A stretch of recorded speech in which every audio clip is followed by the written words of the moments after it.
G3 news వార్తలకు స్వాగతం. ముందుగా వార్తల్లోని ముఖ్యాంశాలు. బండి సంజయ్ ఆరోపణలపై ఆది శ్రీనివాస్ పై ఆధారాలు ఉంటే వెంటనే బయటపెట్టాలన్న డిమాండ్. నిరాధార ఆరోపణలు ప్రజాస్వామ్యానికి హానికరం. ప్రభుత్వం పారదర్శకతతో పనిచేస్తోందన్న విప్.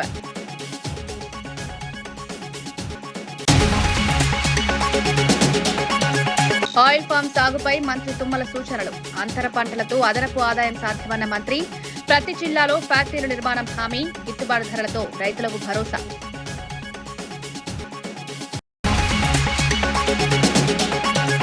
వికారాబాద్ లో వైఎస్ షర్మిలకు ఘన స్వాగతం. వైఎస్ఆర్ విగ్రహానికి నివాళులర్పించిన నేత. పార్టీ బలోపేతంపై కార్యకర్తలకు పిలుపు. డీసీసీ శిక్షణలో పాల్గొన్న ఏపీసీసీ చీఫ్.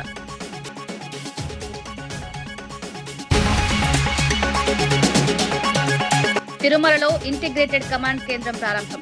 భక్తుల భద్రతకు ఆధునిక సాంకేతిక వ్యవస్థ. రియల్ టైం మానిటరింగ్ తో రద్దీ నియంత్రణ. దేశవి దేవాలయాలకు ఆదర్శమన్న కేంద్ర మంత్రి. మండలిలో వైసీపీ ప్రవర్తనపై భరత్ ఆగ్రహం. స్వామి ఫోటోతో చెప్పులు ధరించడంపై విమర్శ. భక్తుల మనోభావాలు దెబ్బతిన్నాయన్న వ్యాఖ్య. దేవాలయ గౌరవం కాపాడాలన్న పిలుపు.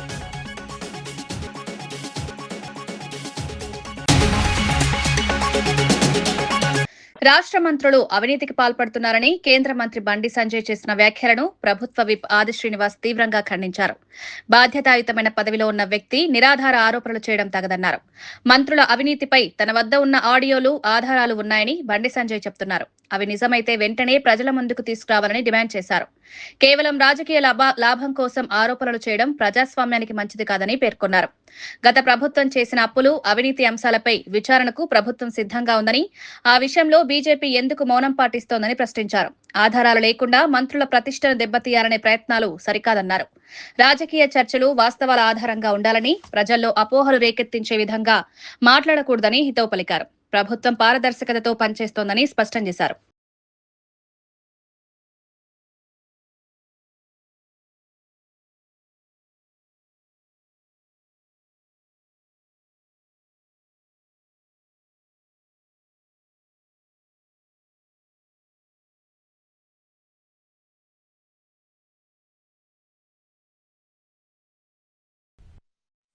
బాధ్యతమైనటువంటి కేంద్ర మంత్రి పదవిలో ఉండి ఇలాంటి విమర్శలు చేయడం ఎంత మేరకు సబబనే ఆలోచన లేకుండా మంత్రుల అవినీతి అక్రమాల చిట్టాన్న దగ్గర ఉంది, ఆడియోలు ఉన్నాయనే మాట చెప్తూ వారికి ఐఏఎస్లు కొందరు సహకరిస్తున్నారని చెప్పినట్టు మాట మాట్లాడుతున్నారు. మీ దగ్గర ఉన్న పక్క ఆధారాలు బయటపెట్టి బండి సంజయ్ గారు అడుగుతా ఉన్నాం. కేంద్ర మంత్రి హోదాలో ఉన్న మీరు మాట్లాడే మాటలనే అంటున్నా. మీరు అలా బట్టగాల్చి మీద వేస్తామంటే మీరు చూస్తూ ఊరుకోమని మాట కూడా సందర్భం చెప్తారు. రాష్ట్రంలో ఉన్నటువంటి మంత్రులు జరుపుతున్నటువంటి అవినీతి, దానికి ఐఏఎస్లు సపోర్ట్ చేస్తున్నని చెప్పినటువంటి ఆడియో ఉందంటున్నాయి. అవి వాటిని బయటపెట్టి విచారణ ఆ కోణంలో మాట్లాడాలి తప్ప ఈ విధంగా సబబు కాదు, సరైనది కాదు ఈ విధంగా ఆరోపణలు చేయడం. ఇబ్రహీంపట్నం మున్సిపల్ చైర్మన్ పదవి విషయంలో బీఆర్ఎస్ నేత మంచి కిషన్ రెడ్డి మాట తప్పారని బీసీ సంక్షేమ సంఘం అధ్యక్షుడు జాజుల శ్రీనివాస్ గౌడ్ ఆరోపించారు. బీసీ నేత ఆకుల యాదగిరికి హామీ ఇచ్చి అమలు చేయలేదని మండిపడ్డారు. ఆకుల యాదగిరిని కిడ్నాప్ చేసి మానసికంగా వేధించారని తీవ్ర ఆరోపణలు చేశారు. జనరల్ స్థానంలో బీసీలకు అవకాశం ఇవ్వరా అని ప్రశ్నించారు. 48 గంటల్లోగా బీఆర్ఎస్ అధిష్టానం స్పందించకపోతే లక్షలాది మందితో చలో ఇబ్రహీంపట్నం కార్యక్రమం చేపడతామని హెచ్చరించారు. బీసీలను తక్కువగా చూస్తే సహించబోమని స్పష్టం చేశారు. అవసరమైతే ఆత్మరక్షణ కోసం పోరాటానికి సిద్ధమని వ్యాఖ్యానించారు. సామాజిక న్యాయం సాధించేంత వరకు తమ ఉద్యమం కొనసాగుతుందని ప్రకటించారు. ఆడిపోయిన తెల్లారే మా బాబు వస్తే నన్ను ఆడికి షిఫ్ట్ చేశారు. అక్కడ షిఫ్ట్ చేసి నన్ను కార్లోనే తిప్పారు. కంప్లీట్ 15 తారీఖు వరకు కార్లో తిప్పారు. 15 నాడు ఎమ్మెల్యే గారి ఇంటికి తీసుకొచ్చి నన్ను కూర్చోబెట్టారు. నేను ఫేస్ టు ఫేస్ కూర్చొని నాకైతేనే నేను చేస్తా అన్నా, లేకపోతే నేను వెళ్ళిపోతా అని చెప్తే నన్ను కిడ్నాప్ చేసి కంప్లీట్ 16 తారీఖు నాడు కంప్లీట్ నన్ను by road Kurnool, Madugula, Jubilees 7 to 7 morning 7 to 7 వరకు నన్ను తిప్పినాను. యాదగిరి గారు మంచిరెడ్డి కిషన్ రెడ్డి గారిని అడిగిన మాట, నాకు జనరల్ స్థానంలో మున్సిపల్ చైర్మన్గా నువ్వు మాట ప్రకారం ఇవ్వాలి అని చెప్తే, జనరల్ స్థానం అది బీసీవి, నువ్వు బీసీకి మేమెందుకు ఇస్తాం? జనరల్ స్థానం అంటే కానీ రెడ్డిలు రావులే అని చెప్పి రాసిందా? మరి జనరల్ స్థానంలో ఇప్పటి వరకు జరిగినటువంటి రాష్ట్రంలో 33 మున్సిపల్ చైర్మన్లుగా జనరల్ స్థానాల్లో 33 మంది బీసీలు చైర్మన్లుగా అయ్యారు. మరి వాళ్ళు ఎట్లిచ్చారు? మా మీద దాడి చేస్తే మా ఆత్మరక్షణ కోసం మేము దాడులు చేస్తాం. మీరు తట్టుకోగలుగుతారా? మీరు పీడికడి శాతం ఉన్నారు, మేము గంపెడి శాతం ఉన్నాం. అందరం ఒక్కటై చలో ఇబ్రహీంపట్నం పిలిపిస్తాం. 48 గంటల్లోగా బీఆర్ఎస్ పార్టీ స్పందించి యాదగిరికి న్యాయం చేయాలి. ఆయిల్ పామ్ సాగు రైతులకు అధిక లాభాలను అందిస్తుందని వ్యవసాయ శాఖ మంత్రి తుమ్మల నాగేశ్వరరావు తెలిపారు. కామారెడ్డి జిల్లా పాల్వంచలో జరిగిన మెగా ప్లాంటేషన్ కార్యక్రమంలో ఆయన పాల్గొన్నారు. ఆయిల్ పామ్ తో పాటు అంతర పంటల ద్వారా కూడా ఆదాయం పొందవచ్చన్నారు. రైతులు పండించిన పంటను కొనుగోలు చేసేందుకు ప్రతి జిల్లాలో ఫ్యాక్టరీలు నిర్మిస్తామని హామీ ఇచ్చారు. సిద్దిపేటలో 300 కోట్లతో నిర్మించిన ఫ్యాక్టరీని త్వరలో ప్రారంభిస్తామని వెల్లడించారు. కంపెనీలు నేరుగా రైతుల తోటల వద్దకు వచ్చి పంట సేకరిస్తాయని, రైతులు భయపడకుండా ఈ సాగును చేపట్టాలని సూచించారు. మార్కెటింగ్, ప్రాసెసింగ్ వ్యవస్థ బలోపేతం చేసి రైతులకు గిట్టుబాటు ధర కల్పిస్తామని తెలిపారు. ఆయిల్ ఫామ్ రాష్ట్ర ఆర్థిక అభివృద్ధికి దోహదం చేస్తుందన్నారు. ఈ పామాయిల్ ద్వారా ఉత్పత్తులు చేసేటటువంటి వస్తువులన్నీ కూడా ఈ కంపెనీ తయారు చేస్తుంది. పామాయిల్ పంట పామాయిల్కే ఉంటుంది, కోకో పంట కోకోకే ఉంటుంది, అందులో ఒక్క కూడా పెరుగుతుంది. అందుకని రైతులు ఎవరైనా ఉత్సాహం ఉంటే కలెక్టర్ గారిని అడగండి, మన అధికారులు మిమ్మల్ని కూడా ఆదర్శ రైతులు అందరినీ ఆ జిల్లాకు తీసుకొచ్చి చూపించే బాధ్యతన. కాలం ఎక్కడున్నా పంట పండుతుంది. మీకు అమ్ముకునే బాధ మీకు అవసరం లేదు. మీ తోటలోకి వచ్చి తీసుకెళ్లే బాధ్యత కంపెనీది. నా రైతులు నిర్భయంగా వ్యవసాయం చేసే స్థితికి ఈ రాష్ట్రం తీసుకురావాలనేది ముఖ్యమంత్రి గారి ఆకాంక్ష. శాసన మండలిలో వైసీపీ నేతలు చెప్పులేసుకుని వెంకటేశ్వర స్వామి ఫోటోలు ప్రదర్శించడం అత్యంత బాధాకరమని మంత్రి టీజీ భరత్ అన్నారు. దేవుని రాజకీయాల్లోకి లాగడం సరికాదని వ్యాఖ్యానించారు. తిరుమలయ్యి కల్తీ అంశం వాస్తవమని, అందుకే జగన్ అడ్డంగా వాదిస్తున్నారని ఆరోపించారు. ప్రజా సమస్యలపై చర్చించకుండా మండలిని అడ్డుకోవడం ప్రజాస్వామ్యానికి విరుద్ధమని పేర్కొన్నారు. రాజకీయ ప్రయోజనాల కోసం భక్తుల మనోభావాలను దెబ్బతీయడం తగదన్నారు. ఇలాగే కొనసాగితే వైసీపీకి భవిష్యత్తులో భారీ నష్టం తప్పదని హెచ్చరించారు.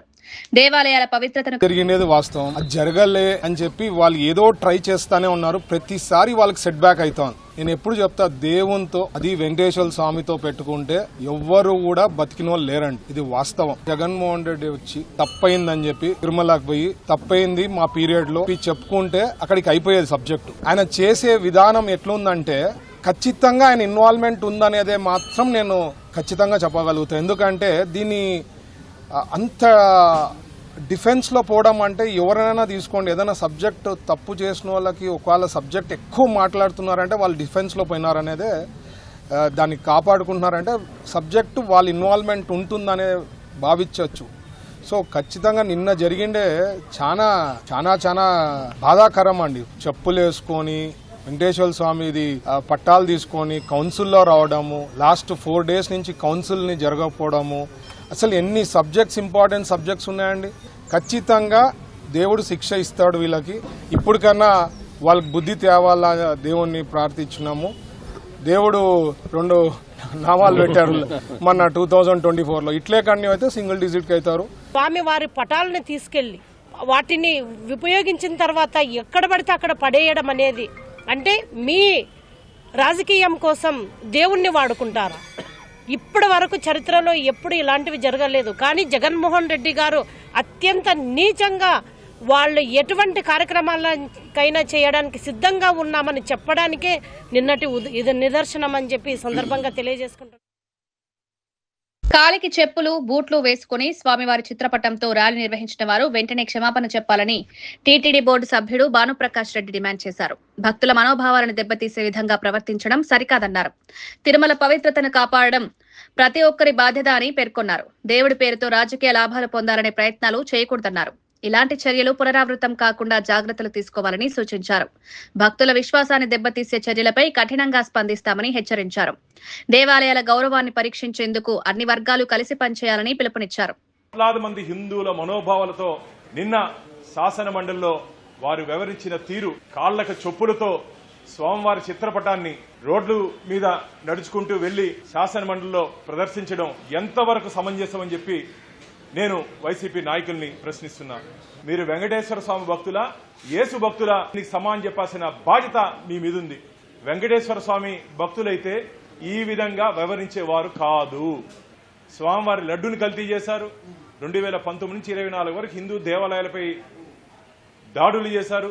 ఒక అజెండాతో పనిచేస్తున్నారు. టార్గెట్ టీటీడీతో వైసీపీ నాయకులు పనిచేస్తున్నారు. ఇది మంచిది కాదు. లీగల్ ఎక్స్పర్ట్స్తో మాట్లాడడం జరిగింది. నిన్న వెంకటేశ్వర స్వామి చిత్రపటాన్ని చొప్పులేసుకొని రోడ్ల మీద బహిరంగంగా వారు తీసుకోబోవడాన్ని క్షమించరాని నేరం. వాళ్ళందరికీ లీగల్ నోటీసులు పంపించబోతున్నాం. వెంటనే జగన్మోహన్ రెడ్డి బహిరంగ క్షమాపణ చెప్పాలని చెప్పి నేను డిమాండ్ చేస్తున్నా. ఇదంతా తాడేపల్లి ప్యాలెస్ ని డైరెక్షన్స్ తో జరిగింది. అలిపిరి దగ్గరకు వచ్చి ముక్కుని నేలకి రాసి క్షమాపణ చెప్పాలి. చెప్పినా మీకు పాప పరిహారం ఉండదు మిత్రులారా. అబద్దాలకి కేర్ ఆఫ్ అడ్రస్ వైసీపీ. దాంట్లో మొదటిలో ఉన్నటువంటి వ్యక్తి భూమన కరుణాకర్ రెడ్డి గారు. పాత చొప్పు ఇయ్యండి ఆ నల్లరాయని కొడతాను, పాత చొప్పు ఇయ్యండి వెంకటేశ్వర స్వామిని కొడతానని చెప్పిన వ్యక్తి కరుణాకర్ రెడ్డి. ఆయన మాట్లాడితే దెయ్యాలు వేదాలు వల్లించినట్టు ఉంది అంతే తప్ప కరుణాకర్ రెడ్డి గారు మాట్లాడే మాటల్లో వాస్తవాలు లేదు. అంటే నేను ఒకటే అడుగుతున్నా కరుణాకర్ రెడ్డి గారిని, వైవి సుబ్బారెడ్డి గారు ఆ నెయ్యి టెండర్ 371 అజెండాలో మార్పులు చేసినప్పుడు మీరు బోర్డు మెంబర్ కదా, ఆ రోజు as MLA X official member కదా, ఈ రోజు ఏదో దైవము దేవుడు ధర్మము దేవస్థానం మాట్లాడుతున్నావో ఆ రోజు ఎందుకు చిత్తశుద్ధి లేదు నీకు? ఇది మంచిది కాదు సుబ్బారెడ్డి గారు, దీన్ని పెట్టకూడదని చెప్పి బోర్డులో ఎందుకు ప్రశ్నించలేదు? దొంగలు ఒకటయ్యి ఈ రోజు మాకు నీతులు చెప్తారు మీరు. నీకు చిత్తశుద్ధి ఉంటే ఆ రోజే ప్రశ్నించి ఉండాలా. బోర్డు మీటింగ్ లో అజెండా నెంబర్ 371 ఆ గీ కొనుగోలులో మాడిఫికేషన్ చేసినప్పుడు ఇది మంచిది కాదని చెప్పి ఎందుకు ప్రశ్నించలేదు కరుణాకర్ రెడ్డి గారు? ఆ రోజు మౌనమురిమారి ఉండి ఈ రోజు ఏదో నీతివంతుడు మారిపోయి మాట్లాడుతుంటే ప్రజలు ఎవ్వరు మీ మాటల్ని స్వీకరించే పరిస్థితులు లేదు. మీరు హిందూ ద్రోహులుగా ఆంధ్రప్రదేశ్ రాష్ట్ర చరిత్రలో మిగిలిపోబోతున్నారు. కృత్రిమ మేధ సాంకేతికతతో భారత్ కొత్త దశలోకి అడుగు పెడుతోంది. భూమిపై ఉన్న డేటా సెంటర్లకే పరిమితం కాకుండా అంతరిక్షంలోనే ఏఐ డేటా సెంటర్ ని ఏర్పాటు చేయాలని దేశీయ డీప్ టెక్ క్లౌడ్ ప్లాట్ఫామ్ నీక్లోడ్ ప్రకటించింది. ప్రతిష్టాత్మక ఏఐ సమ్మిట్ వేదికగా ఈ ప్రణాళికను వెల్లడించింది. అంతరిక్షంలో డేటా ప్రాసెసింగ్ సదుపాయాలు ఏర్పాటు చేస్తే వేగం, భద్రత, సామర్థ్యం పెరుగుతాయని నిపుణులు చెబుతున్నారు. భూమిపై ఉండే పరిమితులను అధిగమించడానికి ఇది సహాయపడుతుందని పేర్కొన్నారు. రక్షణ, అంతరిక్ష పరిశోధన, వాతావరణ అంచనాలు, భారీ డేటా విశ్లేషణ వంటి రంగాల్లో ఇది కీలక పాత్ర పోషించనుంది. భారత్ ను గ్లోబల్ ఏఐ శక్తిగా నిలబెట్టాలనే లక్ష్యంతో ఈ ప్రాజెక్టు ముందుకు సాగుతోంది.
సమాజానికి శత్రువుగా మారిన గంజాయిని పూర్తిగా నిర్మూలించాలని ఈగల్ చీఫ్ రవికృష్ణ పిలుపునిచ్చారు.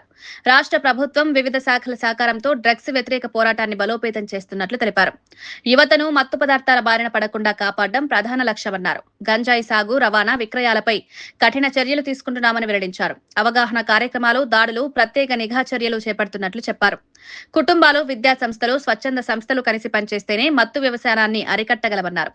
యువత భవిష్యత్తు కోసం ఈ పోరాటం కొనసాగుతుందని స్పష్టం చేశారు. 45,000 షాపులను తనిఖీ చేయడం జరిగింది. ఈ ఖచ్చితంగా సుమారుగా ఒక 75 లక్షల రూపాయలు ఫైన్ కూడా వీటి ద్వారా ఇంపోజ్ చేయడం జరిగింది. చాలా యువత అప్రమత్తం అయ్యారు. ఈగల్ క్లబ్స్ ప్రారంభించడం జరిగింది. 40,000 విద్యా సంస్థల్లో 2025లో ఈగల్ ఆంధ్రప్రదేశ్ పోలీసులు ప్రత్యేకంగా 20 అస్త్రం లాంటిది. మీ ప్రాంతంలో గంజాయి ప్రవేశిస్తే దయచేసి 1972 కాల్ చేయండి. ఇది ఖచ్చితంగా ప్రతి గ్రామంలో చర్చించుకోవాలి, ప్రతి వీధిలో చర్చించుకోవాలి. మీ గ్రామంలోకి కానీ, మీ వార్డులోకి కానీ, మీ బడిలోకి కానీ, మీ కాలేజీలోకి కానీ, మీ ఇంట్లోకి కానీ ధైర్యంగా 1972 కాల్ చేయండి. ఎక్కడా కూడా మీ వివరాలు బయటికి చెప్పం, చాలా గోప్యంగా ఉంచుతాం. తిరుమల శ్రీవారి ఆలయ వైకుంఠ క్యూ కాంప్లెక్స్ లో సీఎం చంద్రబాబు ప్రారంభించిన ఇంటిగ్రేటెడ్ కమాండ్ సెంటర్ ఆదర్శప్రాయమని కేంద్ర మంత్రి రామ్మోహన్ నాయుడు అన్నారు. భక్తుల భద్రత, రద్దీ నియంత్రణ, సేవల సమన్వయం కోసం ఈ కేంద్రం కీలకమని పేర్కొన్నారు. ఆధునిక సాంకేతిక పరిజ్ఞానంతో రూపొందించిన ఈ వ్యవస్థ ద్వారా రియల్ టైం మానిటరింగ్ సాధ్యమవుతుందని తెలిపారు. భక్తులకు మెరుగైన అనుభవం కల్పించడమే లక్ష్యమని వివరించారు. దేశంలోని ఇతర ప్రధాన దేవాలయాలు కూడా ఇలాంటి నమూనాను అనుసరించవచ్చని అభిప్రాయపడ్డారు. తిరుమల అభివృద్ధిలో ఇది కీలక మైలురాయిగా నిలుస్తుందన్నారు.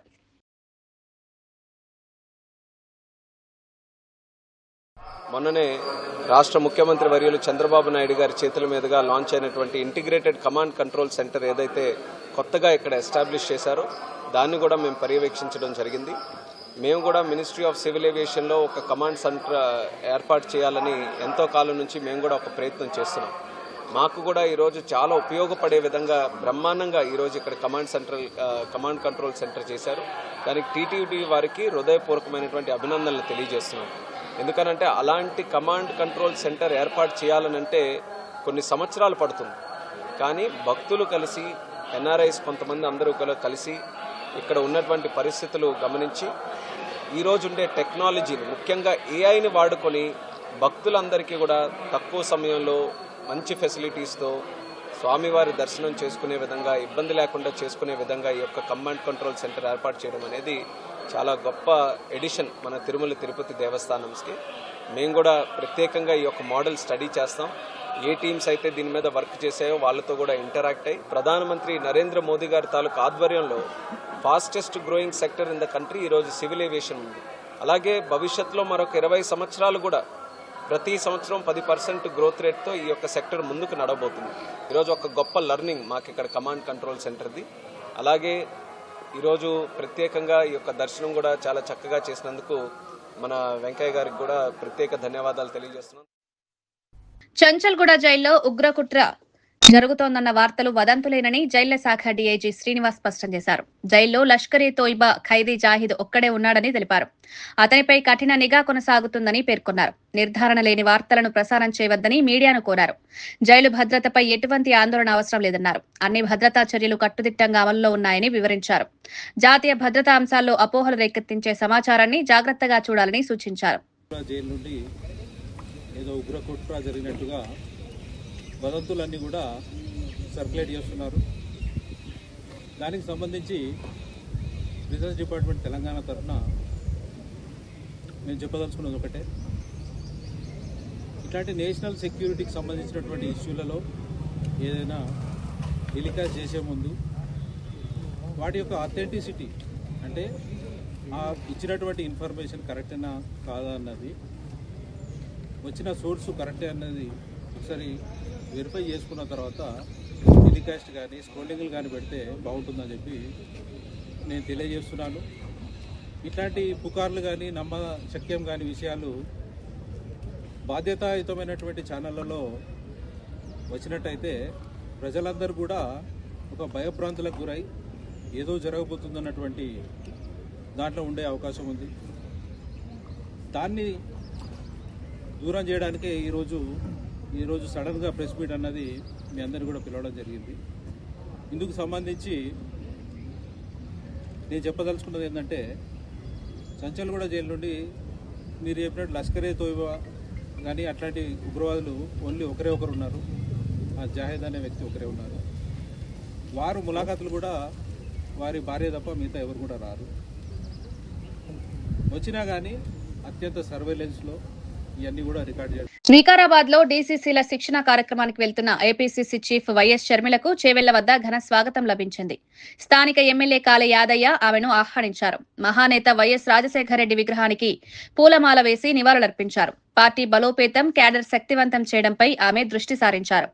కాంగ్రెస్ సిద్ధాంతాలను ప్రజల్లోకి తీసుకువెళ్లాలని కార్యకర్తలకు పిలుపునిచ్చారు. రాష్ట్రంలో పార్టీ పునరుద్దరణ లక్ష్యంగా కార్యక్రమాలు చేపడుతున్నామన్నారు. నాయకులు, కార్యకర్తలు పెద్ద సంఖ్యలో పాల్గొని కార్యక్రమాన్ని విజయవంతం చేశారు. జోహార్ వైఎస్ఆర్, జోహార్ జోహార్, జోహార్ వైఎస్ఆర్, జోహార్ జోహార్.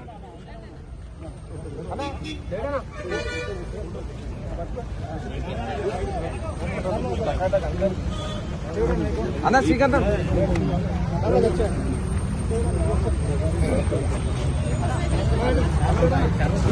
మీరు కొంచెం ముంగల ఫోటో తీయండి. అన్నా ఎక్కకుండే, హలో అన్నా ఒకరు ఎక్కకండి అన్నా, అన్నా మీరు ఎక్కకండి.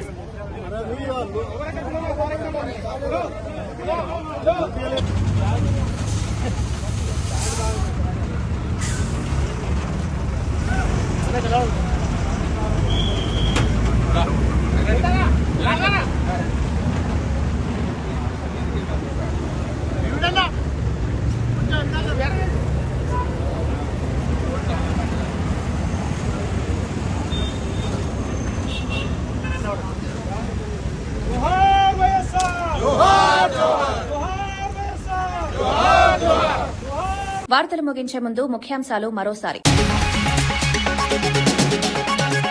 బండి సంజయ్ ఆరోపణలపై ఆది శ్రీనివాస్ ఫైర్. ఆధారాలు ఉంటే వెంటనే బయటపెట్టాలన్న డిమాండ్. నిరాధార ఆరోపణలు ప్రజాస్వామ్యానికి హానికరం. ప్రభుత్వం పారదర్శకతతో పనిచేస్తోందన్న విప్.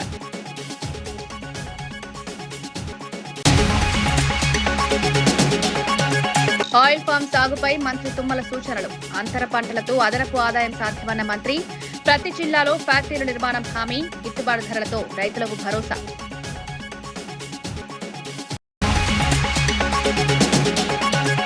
వికారాబాద్ లో వైఎస్ షర్మిలకు ఘన స్వాగతం. వైఎస్ఆర్ విగ్రహానికి నివాళులర్పించిన నేత. పార్టీ బలోపేతంపై కార్యకర్తలకు పిలుపు. డీసీసీ శిక్షణలో పాల్గొన్న ఏపీసీసీ చీఫ్.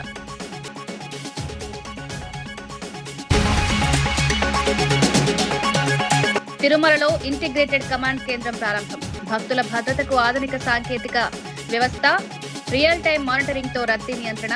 దేశ దేవాలయాలకు ఆదర్శమన్న కేంద్ర మంత్రి. మండలిలో వైసీపీ ప్రవర్తనపై భరత్ ఆగ్రహం. స్వామి ఫోటోతో చెప్పులు ధరించడంపై విమర్శ. భక్తుల మనోభావాలు దెబ్బతిన్నాయన్న వ్యాఖ్య. దేవాలయ గౌరవం కాపాడాలన్న పిలుపు.